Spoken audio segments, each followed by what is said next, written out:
Now, the big stories from Colombia this Monday, September 29th, 2008. Camilo's the champ again. Colombia's golfing great pulls off another win in the States. End in sight for the sugar strike? President Uribe tries to cut a deal to get workers to start cutting cane again. The FARC on life support. That's the latest assessment of the guerrilla group from the Colombian Defense Department. And under fire. A police helicopter comes under attack as its crew tries to whisk away a group of rebels who just surrendered. From RCN, Colombia's leader in news. This is RCN News in English with Brian Andrews, bringing Colombia to the world. Thanks for starting your week with RCN News in English. We begin with Colombia's golfing superstar, Camilo Villegas, and his second straight PGA Tour victory in the playoff for the season-ending Tour Championship. It happened at the East Lake Country Club in Atlanta, Georgia Sunday. Villegas putting together a stirring rally good enough to win a playoff over Sergio Garcia from Spain. Saying he's worked very hard for this, Villegas overcame a 5-shot deficit by making 6 birdies over his last 11 holes for a 4-under 66, then beat Garcia with a par on the 233-yard 18th hole used in the playoff.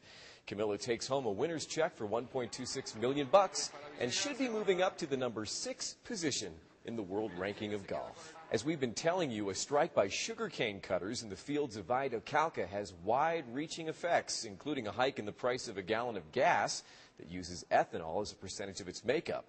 The president was in Cali Sunday afternoon at the Castilla Sugar Factory, meeting with representatives of the Sugarcane Cutters Union that have been out on strike for 12 days now. The president appointed the Minister of Social Protection, Diego Palacio, and the governor of Valle del Cauca to continue the talks this week to look for a solution. The sugarcane workers say they want more money. Last week, the FARC's new leader, Alfonso Cano, sent a communique to his top commanders in the field about how they're going to launch a new war against the Uribe government. Well, the Uribe government got a copy of that communique, and today the Defense Department is releasing a response. Let's check in with our Samara Garcia for that story. Thanks, Brian. The Colombian Defense Ministry flatly rejects the FARC's claims of having the ability to go after the Uribe government with a new military offensive. Colombia's government says the FARC isn't what it used to be. The guerrilla group is weak and divided, and with its command and power structure falling apart, and at war with each other. They have no ability to start any new offensive. The country had witnessed they are dedicated to terrorize, that a demonstration of their weakness and also the terrorized people. In an analysis due out Monday, the Defense Ministry says the FARC is going through a tough time, and that the current leader, Alfonso Cano, is not accepted by all FARC members as the new commander replacing Manuel Marulanda.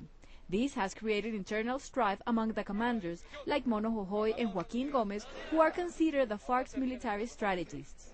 They don't like Cano and feel he doesn't have enough experience to lead the guerrillas.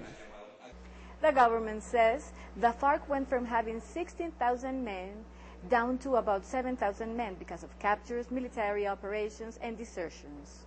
For RCN News, I'm Samara Garcia. Thanks, Samara. Now another guerrilla group called the ELN, who, by the way, is in peace talks with the Uribe government. Over the weekend, several ELN fighters decided to wave the white flag of surrender and turn themselves in Papayan. RCN's Ana Maria Hernandez has that story. Well, thanks, Brian. As you're about to see, their surrender was not easy. It was a really dangerous mission to take them out of the jungle. Fighters from the ELN's Camilo Cienfuegos, one of the guerrillas group fronts, shot at the police helicopter airlifting 5 fighters who had just surrendered. The group included 2 women and a teenager. The police was attacked by the ELN stops to their colleagues from giving over their guns.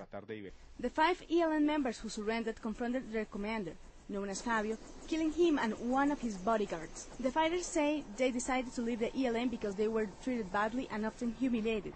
They wanted to change their lives. It wasn't our will we were going back and they ran into him. He wanted to kill us, so we'll kill him. The ELN fighters who surrendered turned over their guns and ammunition. For RCN News in English, I'm Ana Maria Hernandez.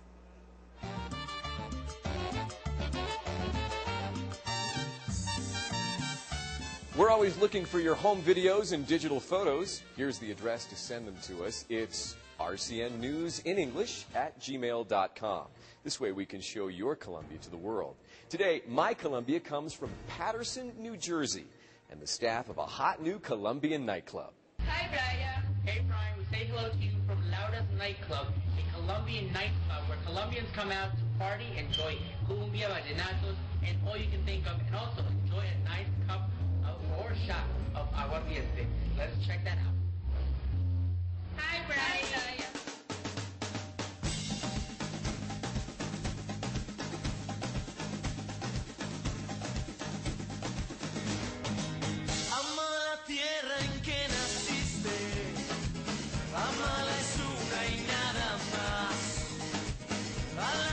All right, it looks like they had a great time at that nightclub. Of course, send us your emails and your video clips. We always welcome hearing from our viewers.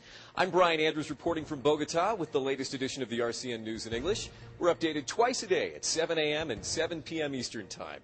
This is RCN, bringing Colombia to the world.